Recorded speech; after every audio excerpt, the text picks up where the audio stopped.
and he told me something that really stuck with me. He's like, Chris, like the same way I took an opportunity to help you and mentor you out of my spare time is the same way someone else did the same for me. Um, and he just left me with just one note. And for me, he said it very, very simply. Yeah. I lay on the scale, you gotta glow. You gotta glow. She had my attention, she gotta know. I'd like to welcome everyone to another episode of the Let's Scatter podcast. I'm your host Zeke, and in this episode I have Christopher Hall to speak about mentoring, flying planes, and how to find a major. I'd like to give a content warning for any strong language used in the episode, and hope you have a nice day and enjoy the show. So, I want to first welcome you to the podcast and then allow you to introduce yourself to the audience. Absolutely, absolutely. Thank you so much, Ezekiel, for having me. So, hey everyone, my name is Chris. I'm a current alum from Baruch College. I graduated in December of 2019. Majored in finance, minored in math and communications, and I've just been really, really passionate about helping others and mentoring others in my community. Currently, I work at the Boeing company as a contract specialist, and I am, just really passionate about aviation, and just passionate about serving in any way I can. So that's a little bit about me in a nutshell. Really love to interact with people, meet individuals to help people like become their best version of themselves and just help others, lift themselves up as they climb, things of that nature. So that's something that I'm very passionate about. Nice. I remember you a little bit from Baruch. We didn't interact too much, but I remember your face popping up here and there. Yep. I remember you too, Ezekiel. Especially while going through the gaming room or passing by USG or going into the WBMB college radio station. Those were definitely the times. Yes. Good old days. So, did you get like a pilot lessons? I think I remember you getting something like that. Or Yeah. So great question. I've personally had the chance to take off an airplane such as like a Diamond Star DA-40 and a Piper Warrior a couple of times. I would say maybe about 7 times, and fly them in the air. And I have hours in my logbook.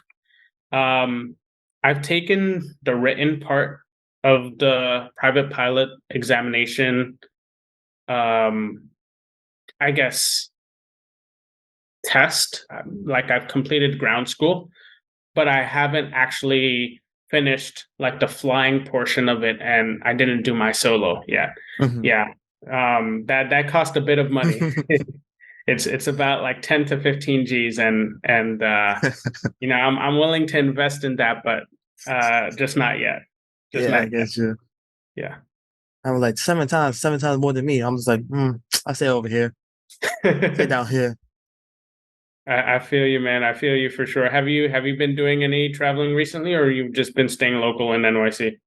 Just Texas is like the furthest I've been to Got you. for Got you. Okay. DreamCon. Yeah. Okay, cool. That's what's up. Yeah, I feel like the um, the furthest I've ever been to was France, but it's because I have family members in Mhm. France. Yeah, yeah. It was actually me going to France in 2014 when I was 17 years old. That's what sparked my interest in aviation in the first place, and that's when I knew I wanted to get involved in the aerospace industry. So yeah, God, yeah.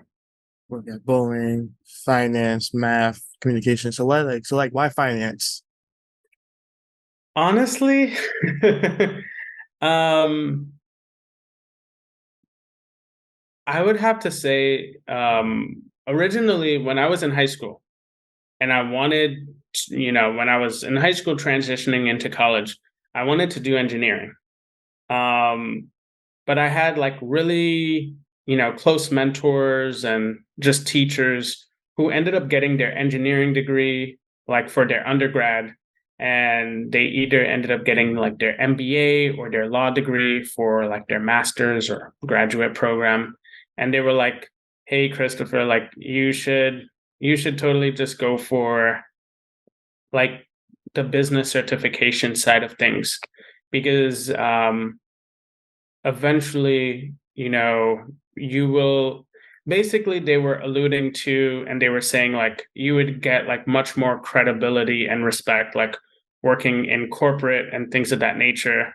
And I figured with like my love for math and me wanting to learn more about like economics and business, I said, you know what, like let me try it out. But if I were to redo college again, I would I would either get my bachelor's in engineering, so like maybe aerospace engineering or industrial engineering, or I would get a dual major in like economics and math Mm-hmm. or something like that. I really enjoyed econ a lot.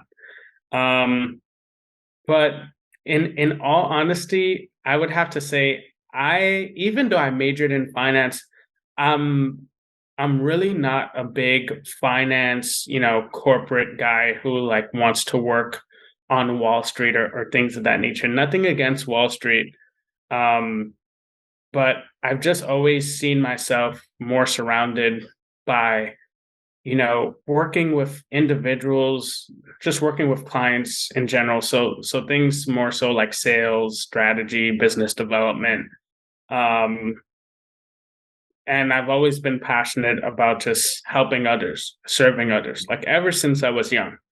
I just feel like that's just my background and my upbringing. So yeah, if I were to redo it again, definitely wouldn't do finance for sure. Got it. Yeah, I'm Yeah. not finance for myself. Marketing over Oh here. wow. Yeah. Are you doing marketing now? Technically I'm in media, so I Okay, cool. I won. I There won we go. I did the game. Yes, sir. Yes, sir. Most definitely. Yeah, media is definitely a very, very interesting space. I know a lot of people. I know a lot of people from Baruch actually that they Yeah, studied finance and accounting and they transitioned into media, doing a lot of cool stuff. definitely. And go might like to jump around, so go back to like airplanes. I remember like TikTok seeing like 2 times student pilots had like pilot without the front wheel or something or wheel fell off. I'm just like, nah, no. Don't want that outfit. Yeah, I mean to be honest with you, that is definitely right. I'm pretty sure for anyone, like no matter how experienced you are, that is not a comfortable situation for sure. I remember vividly like seeing a lot of those documentaries, just seeing how in the world can like pilots navigate through that. Um, and it's very, very intriguing to see. There's so many things that goes into aviation with like a bunch of checklists. You need to learn how to like balance out the airplane in regards to like the fuel, things of that nature. Like a lot of people don't know this, but like when an airplane takes off, naturally it's filled with fuel, especially Mhm. like a commercial airplane flight, right? So like let's say if you were going to like New York to LA or something like that. So it's like if you take off and there's a problem right after takeoff, it's like the airplane needs to dump a bunch of fuel. So there's so many complexities when it comes to like airplanes. So you were mentioning like the wheels, right? If the front wheel is broken, then you only have like the rear wheels like next to the wings of the aircraft. It's definitely like a balanced dynamic, but pilots are trained in that. They have like over 1,500 to 2,000 hours, and those are the most basic entry level pilots.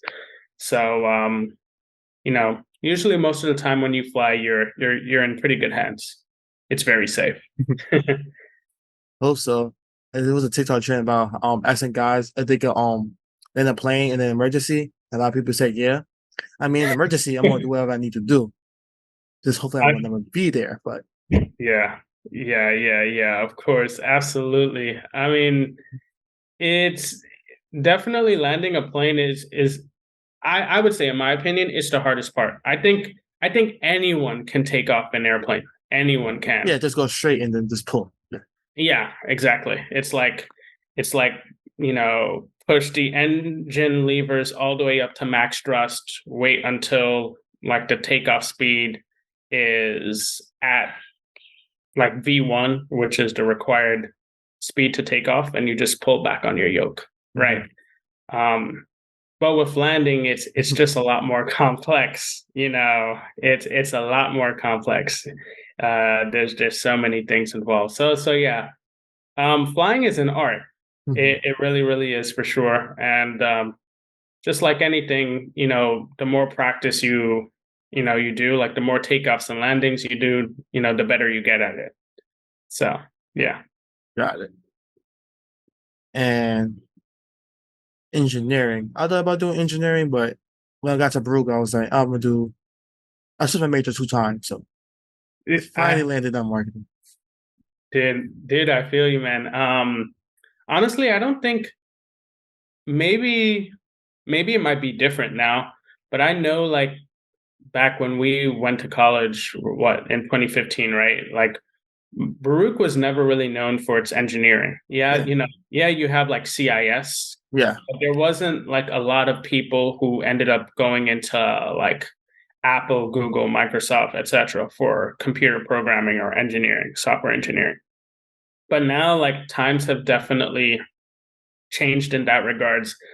I don't think I told anyone this, but I was this close to failing finance. Like in Zicklin, you need to have a threshold where I think you need like at least a 2.3 or a 2.7 GPA minimum to like withhold your finance degree and actually graduate with a bachelor's in business administration.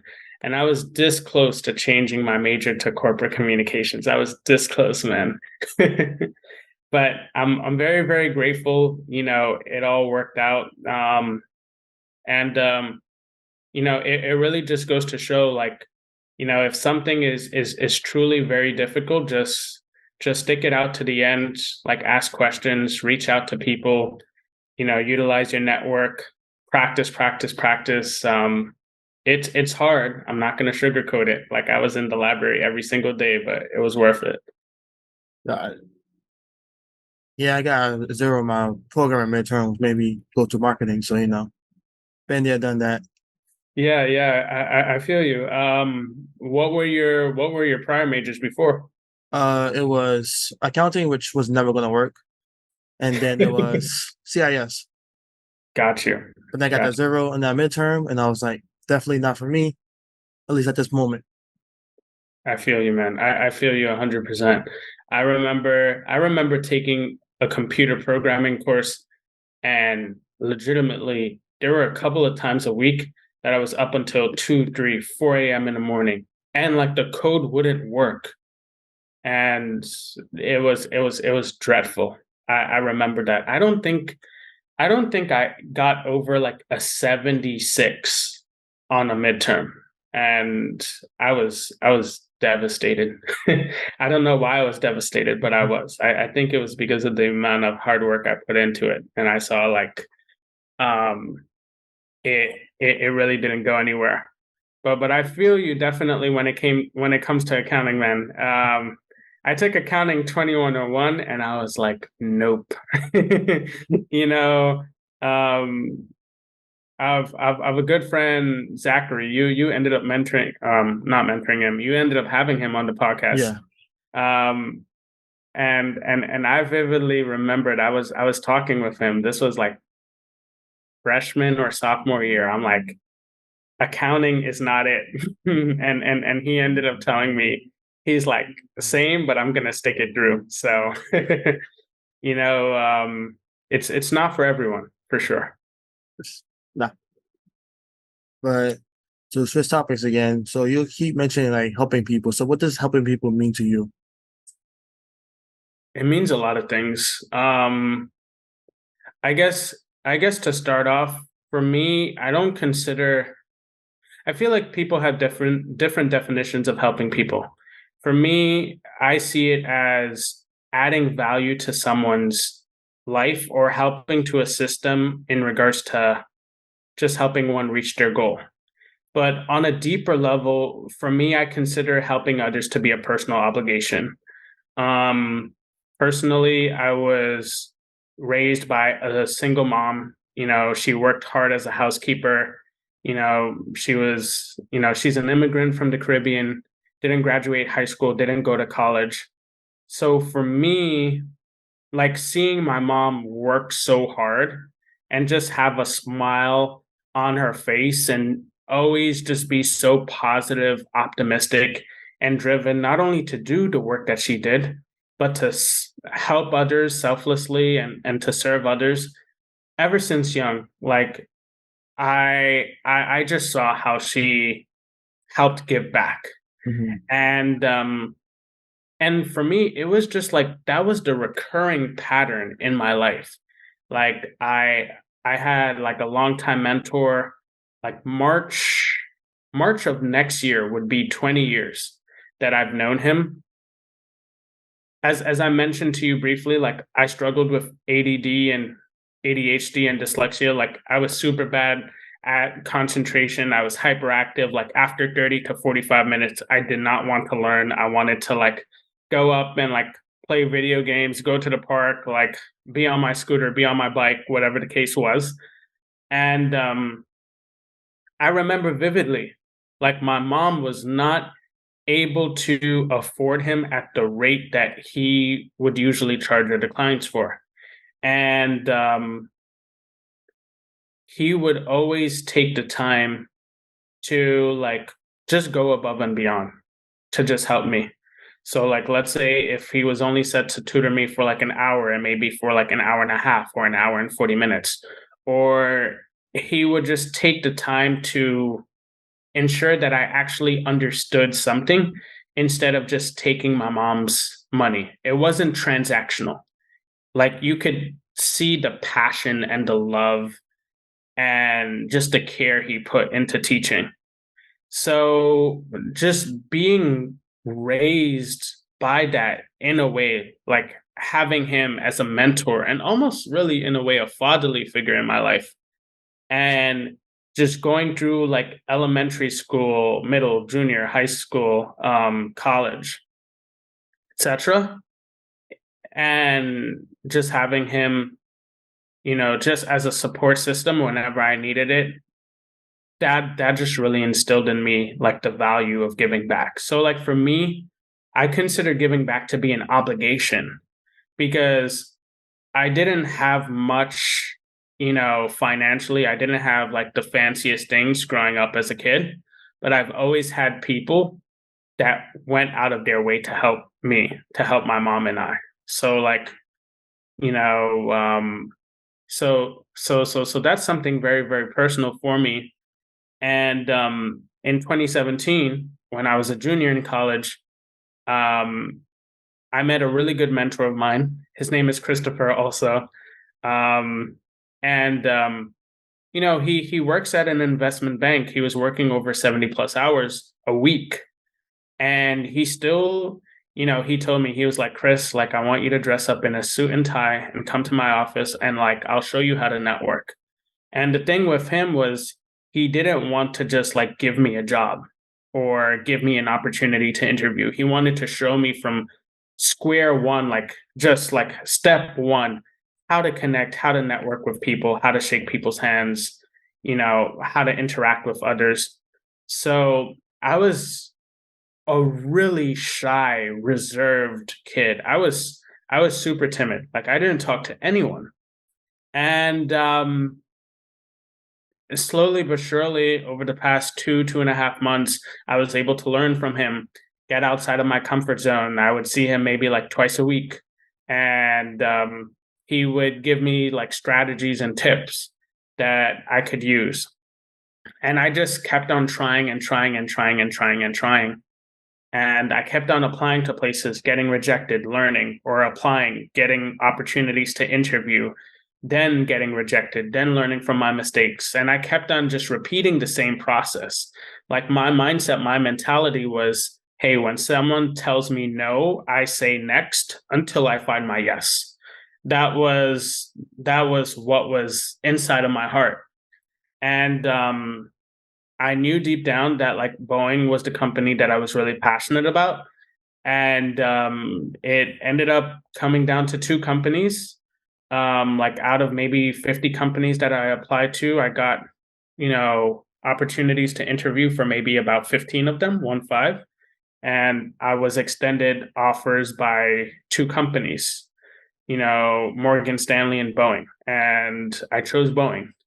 And it was super hard because my mentor works for Morgan Stanley. So to tell him like, hey, like I actually turned down the company that you work for was a little bit awkward, but he was someone that was so fortunate and understanding. And he's African American, just like I am. And he told me something that really stuck with me. He's like, Chris, like the same way I took an opportunity to help you and mentor you out of my spare time is the same way someone else did the same for me. And he just left me with just one note. And for me, he said it very, very simply. He almost said it in passing, but I took it very much so to heart, and it was pay it forward, like serve others, give to others. And he told me that in November of 2017, and I just made it my mission to do that. And from that time up until the present moment, I'm grateful enough to have mentored like over 700 plus people. I was able to help reach out to like 11,000 plus people through YouTube, through my content. And I feel like this is really just the beginning. So, and it's all through something simple, such as paying it forward. And I would have never expected in my wildest dreams that like I would have helped 700 people. Like, so for that to even occur is just like mind boggling to me. Mhm. That's amazing. Your numbers are better than mine. I've been taking a little break from helping, but every here and now, somebody asks a question, I always try to help. Absolutely, Mm. man. Absolutely. And I would say too, it's really not about the numbers. Like the numbers come. Yeah, It's more about the impact, right? Um, and I really, really do think like the reason why I was able to help so many people was because in my heart, like I just had the intention of helping others and just adding value. And that was basically it. Like especially during the times of COVID, like in 2020, like even during the times prior as well, because a lot of college students, like a lot of us, like we stress about internships, full times, etc. Like we want to help our families, we want to give back, we want to start our careers. We don't want to be a burden to like the family members who've taken care of us for such a long time. So it's to be able to help people with their livelihoods is, to me, it's a very, very special feeling. got it. Definitely. But that go from there. Yeah. So, what does it mean to be like? What is your mentoring style? That's that's a great question. The only reason why I say that because I I feel like I tailor my mentorship style towards um every individual. Like not everyone is the same naturally.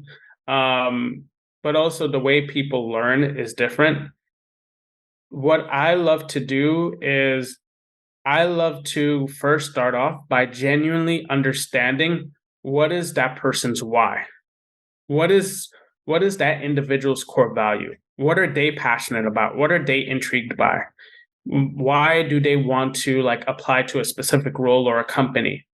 And based on that, I help people then like cultivate a game plan in regards to Like, number one, what is their goal? And number two, do they think their goal is even attainable? Because I feel like in order for you to help someone, you need to tap into their mindset, right? So it's like mentorship isn't just like me looking at someone's resume, giving someone a mock interview and saying like, okay, like you're good. Oh, we have like 10 minutes left, Yeah. like slightly under 10.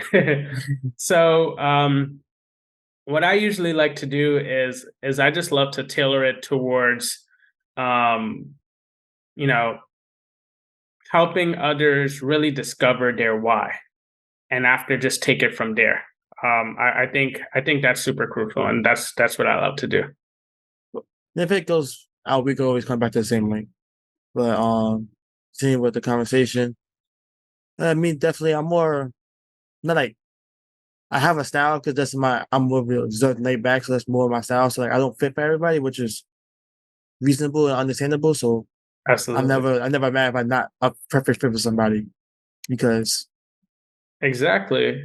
I mean, hey, I always tell people like it's always best to show up like as like the authentic, like utmost version of you. Like I would say for me, I'm someone that's, much more on like the personable side. I'm sorry, that was my phone. I'm someone that's like much more on like the professional side and the personable side.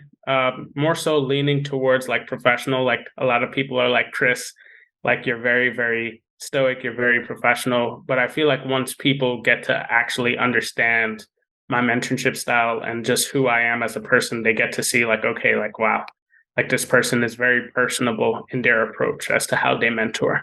So that is the theme that I get a lot. yeah, I'm not too professional. I'm just like, nah, we just start work, lay back, chill vibes only. Yes, sir. Yes, sir. I mean, hey, man, that's so important. Hmm. That's so important for sure. And to go back to piloting again, you said two plane types. Can you describe them? Because I have no idea. You just said some words to me at that point. Yeah. So there were actually three planes. Hmm. Um, I mentioned two prior. So there's the Piper Warrior, the Piper Cherokee, and a Diamond Star DA-40. Those are all one engine aircrafts, so one engine propeller aircrafts. The engine is at the nose of the airplane. It's at the very front. I would say the Diamond Star is a lot fancier. Like it has a glass going all the way up from the nose to like the mid section of the airplane. So it's like you're able to see more outside. So it's much more of a newer, modern aircraft. Um, Piper Warriors and Piper Cherokees are more old school type aircrafts. They come out like in the 1960s, 1970s, 1980s, and after. Some companies and some people like to restore like the cockpit, add some like modern displays to it and just avionics and things of that nature. I would say the main difference is both Pipers, so both the Piper Cherokee and the Piper Warrior uses a yoke to take off. Um, and the Diamond Star uses I'm not sure if this is the correct terminology, but it's almost like a joystick. So it's like you use a stick to actually Hmm. take off and the stick is in the middle of your seat, right? Um, so I personally prefer the yoke to take off. I think you have more control and it feels a lot more cooler. It feels like a steering wheel almost in a way, sort of. Um, but I would say in regards to like just like the modern look, the Diamond Star definitely has it. For me, ideally, I would say my goal is I want to naturally get my private pilot's license, um, to start flying a one engine aircraft. And I would fly VFR, which is visual flight rules. And that's usually under the clouds. And that also means I wouldn't be able to really fly on like a foggy or cloudy day. And afterwards, I would want to get my multi-engine flight rating to fly two-engine aircrafts and to fly IFR. So IFR just means flying with just your instruments only. So when you're actually in flight school, they'll actually blind, they'll actually like block your sight, and you just have to rely on your instruments only to take off an airplane, get to a certain altitude and turn and things of that nature. So, that's something that I would love to do. Ideally, I would love to be able to fly like a two-engine jet. That's the dream. So, Got it. Definitely you will do that. I believe that you, not me, you. Thank you, man. Thank you. I mean, hey, Ezekiel, I'll definitely invite you to fly, man. You have to take it off at least once. I'm gonna let you take out the jet. Like I So. will have my parachute, not just missing your skills, anything like that. But just never know. There we go. Yep. Yeah. For sure, for sure. I mean, a lot of these aircrafts are definitely safe for sure. So, Mhm. yeah.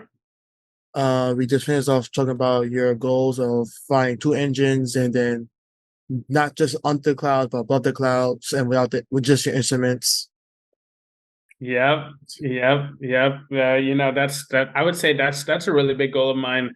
At one point, I honestly wanted to become a personal, or not a personal, but a commercial pilot.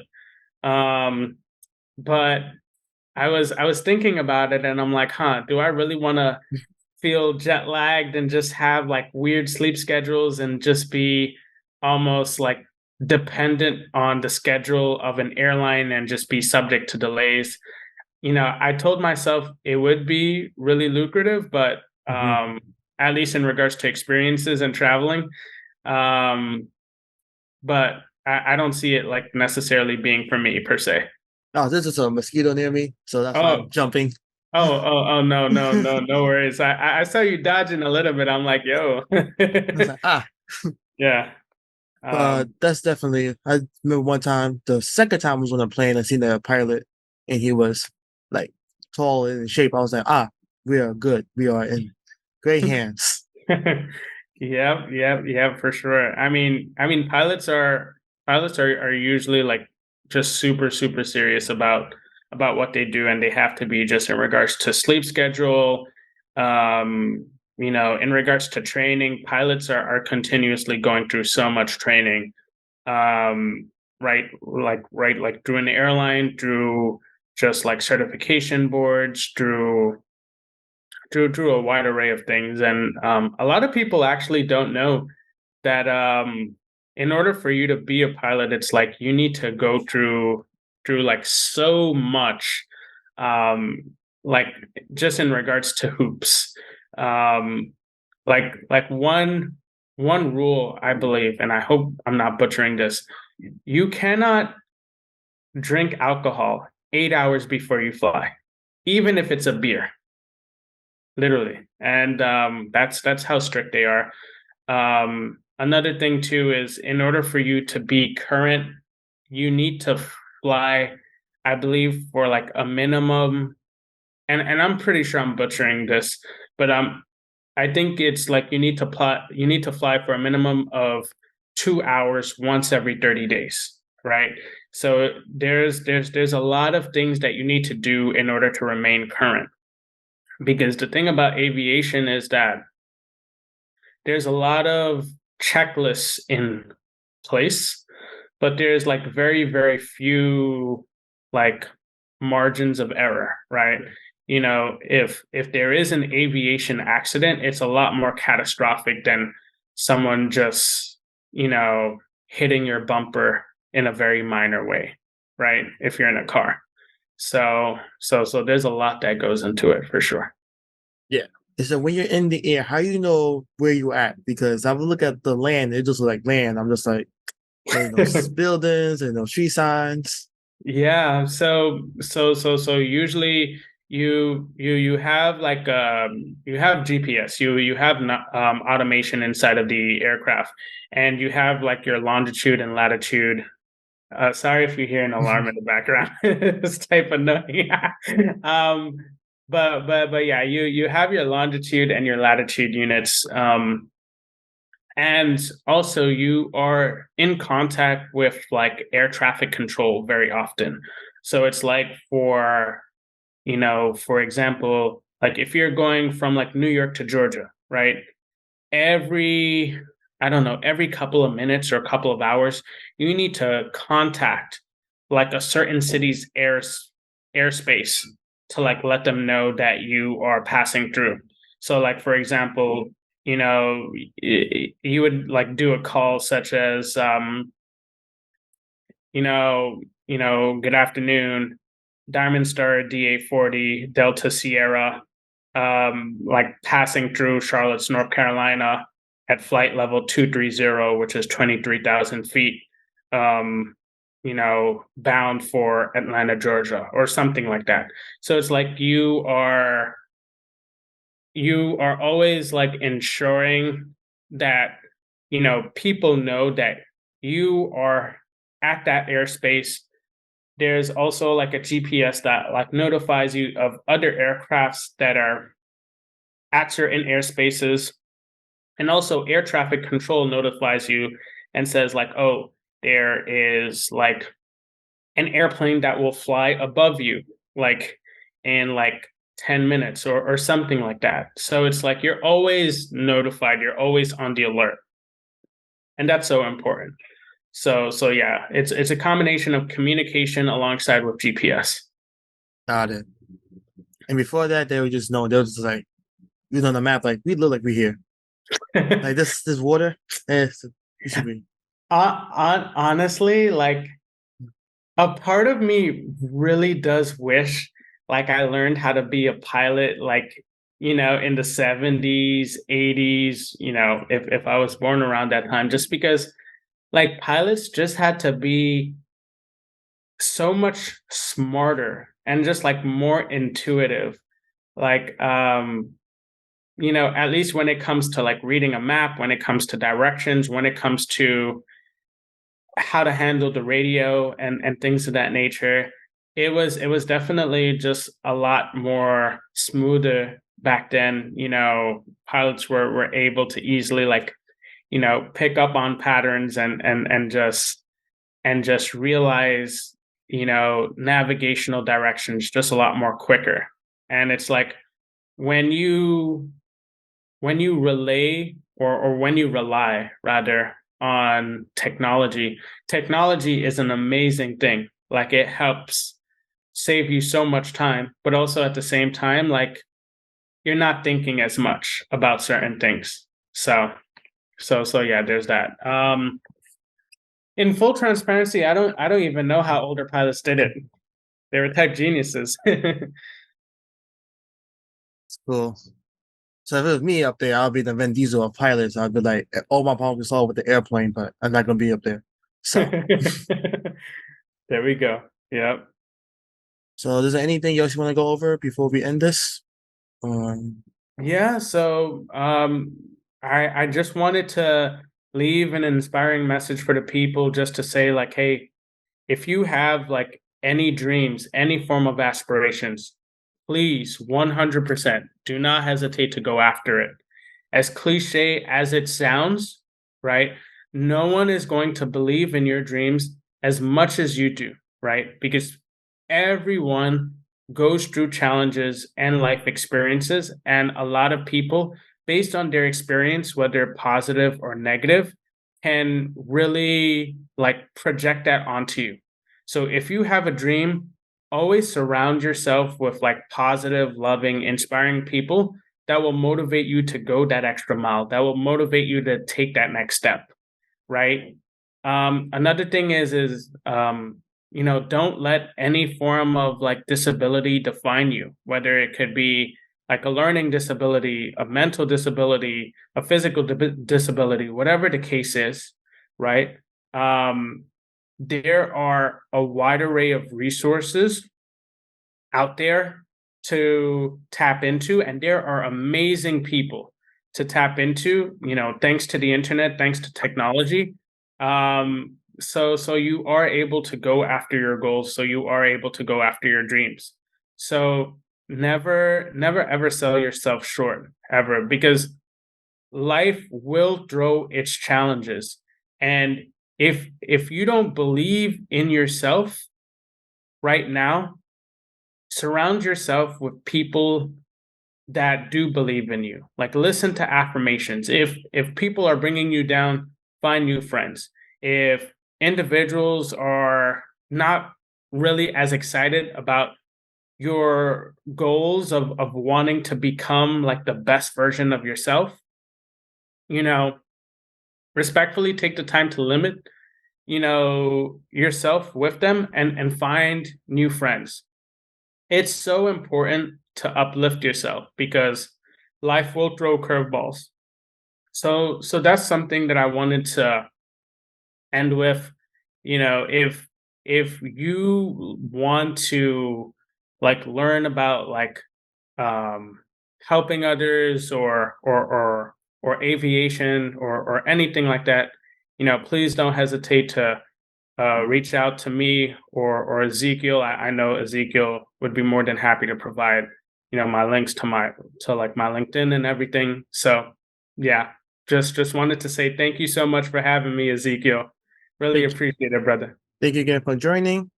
And that should be it. That brings another episode of the Let's Get Out Podcast to a close. Again, I'd like to thank Christopher Hall for being a guest on the podcast. Hope you have a nice day and hope to see you there.